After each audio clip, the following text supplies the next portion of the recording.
our panelists. Who will be the first? Oh, Bridget! Yes. What is your question? My first question is for the what is it called? Reparation. Yes, because I got here. I am born and raised here in Evanston, and when I came back, it was the beginning, well, the end of it. Are they going to open the application process up again? Yes, we get that question every day. So the legislation that was passed in 2019 is a 10-year commitment. Initially it was $10 million. We've added an additional $10 million from the new revenue source. And I'm committed, my hope is that we continue the work in perpetuity or however long it takes for justice.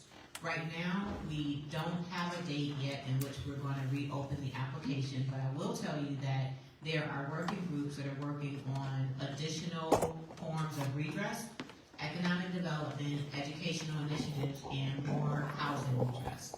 And so those are chaired by Council members Bobby Burns, Council member Chrissy Harris, and Council member Devon Reed, along with some of the other committee members.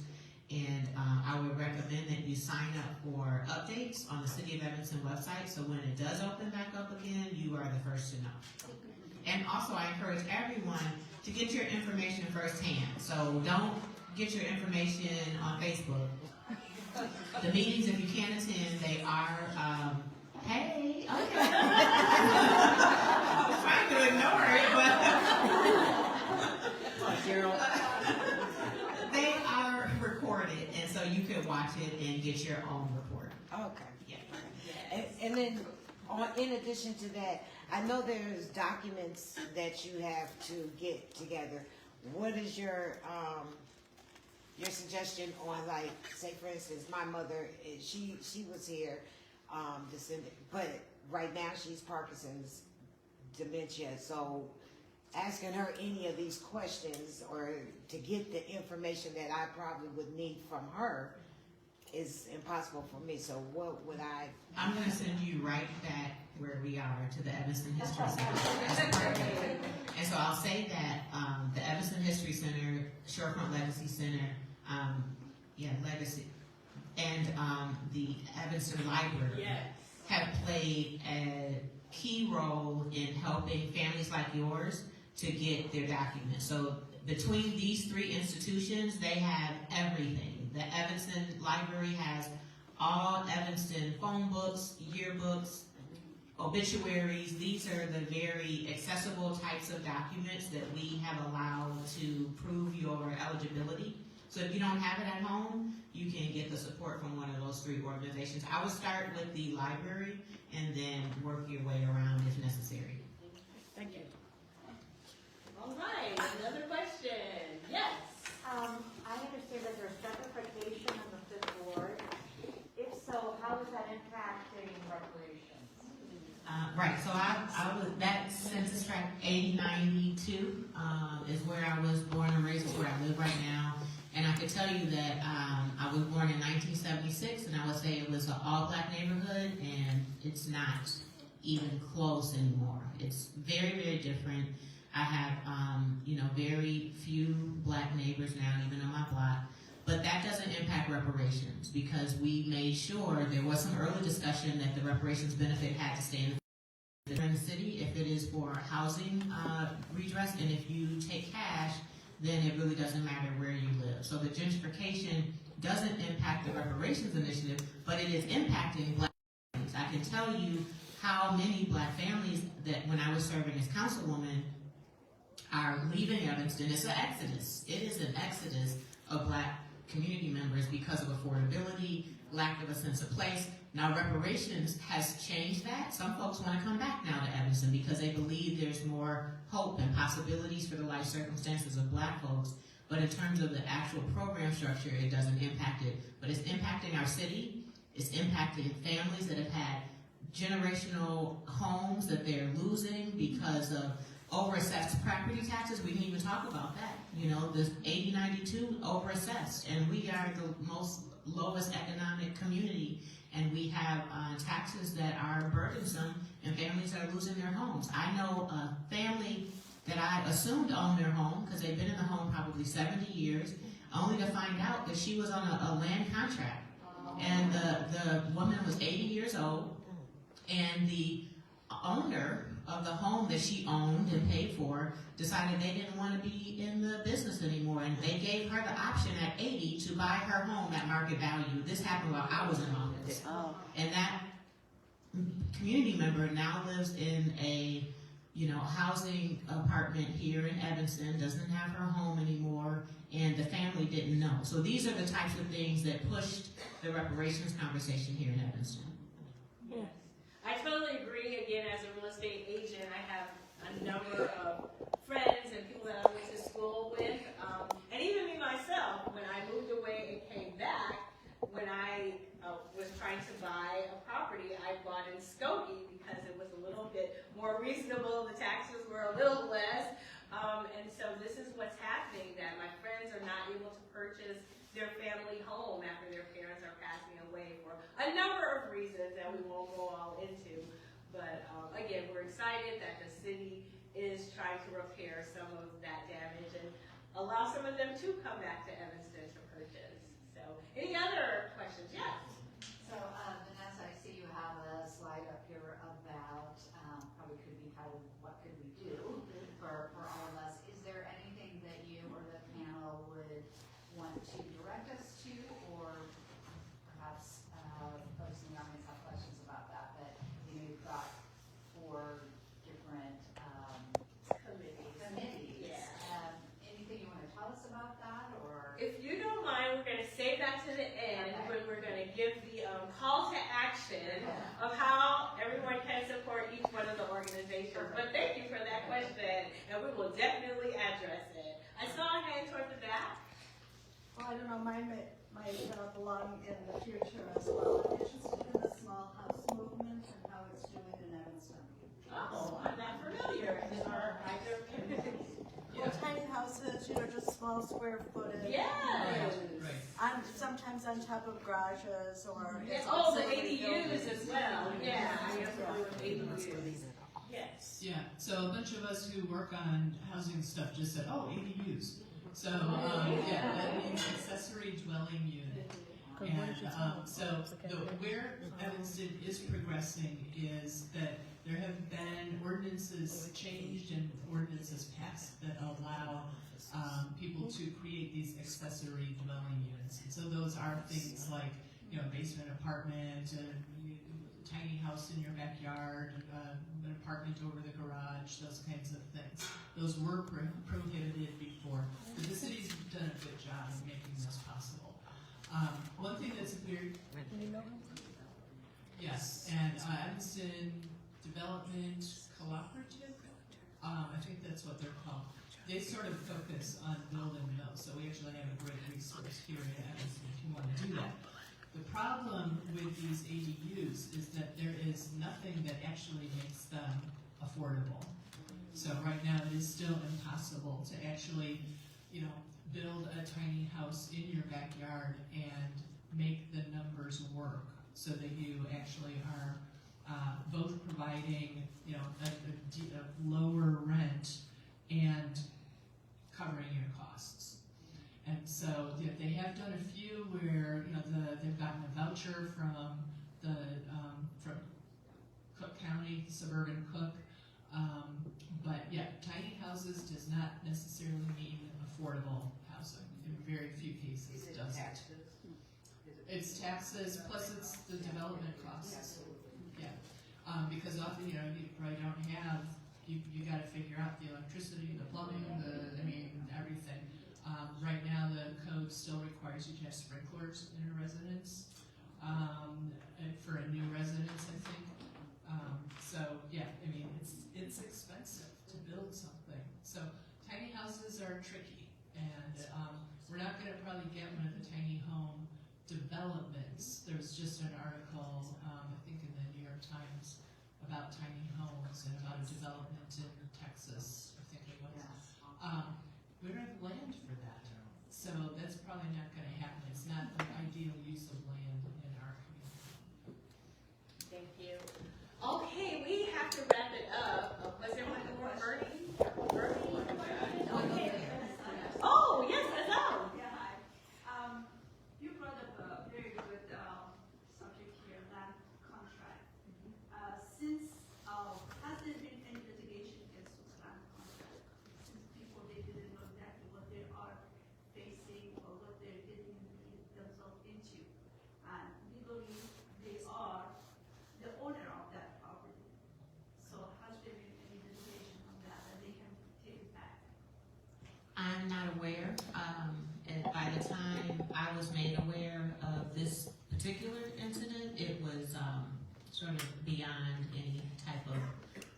support for her. What did the saving grace or something positive that came out of it?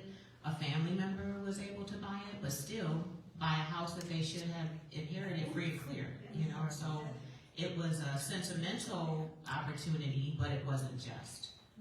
And I'm hoping that open communities, if there are other incidents in the community, I know this is on Facebook Live, is that the type of thing that someone could come to open communities to get at least some direction? Yeah, so the good news is we have support and leaders and options, and so I would advise anyone that's watching this or knows of a family in that situation to go to open communities to find out like what's the best direction to go. And I'm not sure if this is directly related to the type of land contracts that we're talking about. I mean, feedback here. But just a quick plug for a book called Family Properties that's about the history of contract selling, especially in the Chicago region. 80% of black families for 2 or 3 decades bought on contract, which were just predatory scams. I mean, there's no other way to put it without diving into kind of, people didn't accrue any equity. If they had like one late payment, they could lose their home. I mean, and there's still, forms of this contract selling that exist today.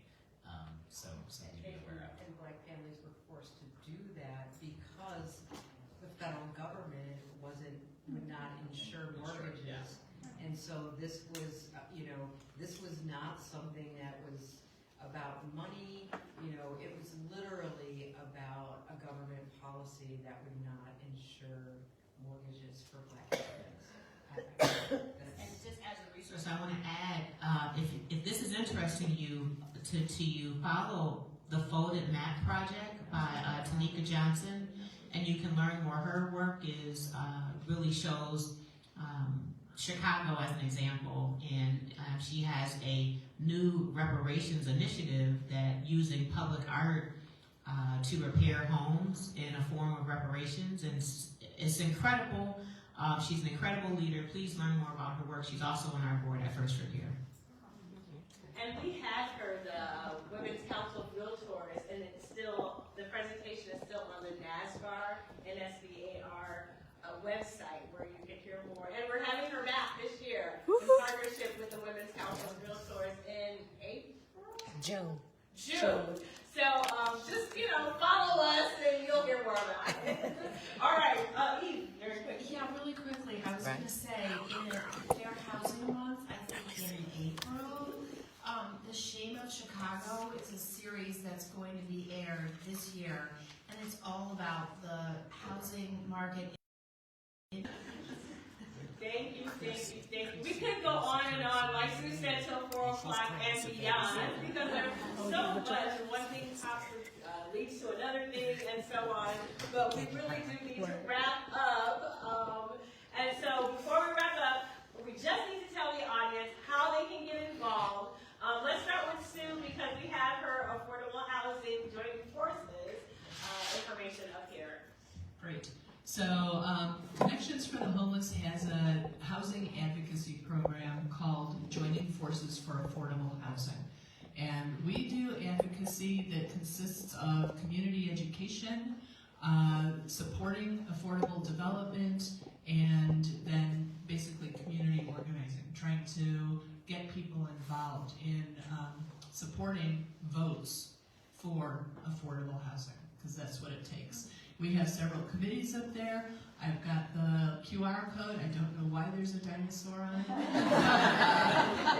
How to volunteer, how to give, how to be educated. And then if you, the Evanston Reparations Committee, I say just tune in and your heart will be pricked, your skill sets, your capacity. You'll know what is a space for you to lead. All our welcome, our meetings are go to the website and get First Thursday, 9 a.m. at the City of Evanston. It's also hybrid, so you can tune in virtually. And then for FirstRepair, we have events, and we always welcome volunteers. Steve, raise your hand. You will be working with Steve. Stand up, Steve. Yeah, so you would be working with Steve if you did choose to volunteer at FirstRepair, and you would be managed by Vanessa, who works with us to help organize our volunteers. So there are many, many ways to get involved. And also FirstRepair website, firstrepair.org. We have a resource center with recommended reading. We have a toolkit for how to be an ally, to understand the case for repair. I recommend watching The Big Payback, a documentary that is on Amazon Prime right now. It's a PBS documentary. And we've also developed a discussion guide so you can have these sensitive conversations in your own space until you're ready to like jump out and join more publicly if that is a role for you. Thank you. Thank you. And last but certainly not least, open communities. How can they I get keep working my involved? So a couple of different things. There's ways you can get involved with open communities as an organization.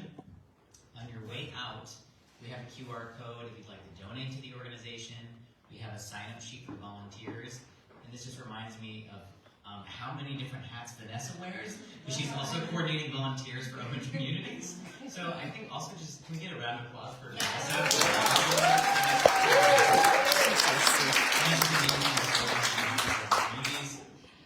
And if you want to be involved in more advocacy action work, Open Communities has been trying to lead on conversations around the RLTO in Evanston. This might sound familiar to some people in this room. There's been contentious but productive conversations, and we're looking forward to doing more work on that. And what is the RLTO? My apologies. The RLTO is the Residential Landlord-Tenant Ordinance. So this is the ordinance that governs the relationships between landlords and tenants in Evanston. So we welcome landlords, we welcome tenants to approach us and have productive conversations about that. Lastly, this is something that we're doing with Joining Forces and Connections for the Homeless. There's a statewide campaign to essentially eliminate, abolish what are called crime-free and nuisance ordinances. So-called crime-free and nuisance ordinances. They've been shown to target people of color. They've been shown to be passed when there's demographic change in communities. They disincentivize people, survivors of domestic violence, from calling the police. And there's a lot of problems with them, and there's a huge coalition with Housing Action Illinois, Connections for the Homeless, Open Community, Shriver Center on Poverty Law, and many, many more. And we'd love your support with that as well. And a lot of landlords are also not in favor of this law. Yes, so, because the whole point is that, this is, you know, I mean, talk about like what yes, it quick. is. So quickly, you know, this is these laws also penalize landlords. So we are actually working with the Illinois Realtors on this, which is sort of not usually happening with realtors, because these laws force landlords to either evict or they enact, exact fees on people, force more interactions with police services or sometimes child protective services. There can even be allegations of a criminal activity that haven't been proven out in court. No due process, merely an allegation that someone has committed a crime, and a family can be evicted under many of these ordinances. There are 145 of them in Illinois. 145. So that is the statewide campaign that we are focusing on this year. We know of cases where, people with disabilities who've had, a diabetic emergency have called emergency services and faced eviction because of that. So how this expands, I mean, it's very broad, and so it's very insidious. So it's important to. Well, I was going to say, to get involved, go ahead and just sign up on our volunteer sign-up sheet that we have up front, and I'll be happy to be in contact with you about advocacy work. Sure. So as we kind of talked about before, we need the community to help us enforce fair housing, and we have on our website we have a button where you can go and you can report if you know of an apartment building or people that have been victims of discrimination. If you've been a victim of discrimination, if you know of a building that you know is in very bad repair and suspect there's discriminatory, whatever, you can go onto our website at open-communities.org and you can plug in some information, and we will send our fair housing testers out They are secret shoppers, and, you know, we go out and test for discrimination at, you know, at various buildings around the community. Is that just for the Evanston or other? No, anywhere. Well, the entire north suburban region, yeah. But we can connect you, and, you know, I mean, no matter where you're at in Illinois, we can connect you either through, you know, work we do or partner agencies around the state. So, yes, we do a lot of work in Evanston, all along the North Shore, Skokie, Niles, out to, you know. Schaumburg. Yeah, yes. Sue, what are you going to say? I just wanted to say, this is a different topic, but, I have copies of that dinosaur slide that I will put on the front desk, in case anybody wants to take one with. Thank you. Thank you again to our panelists.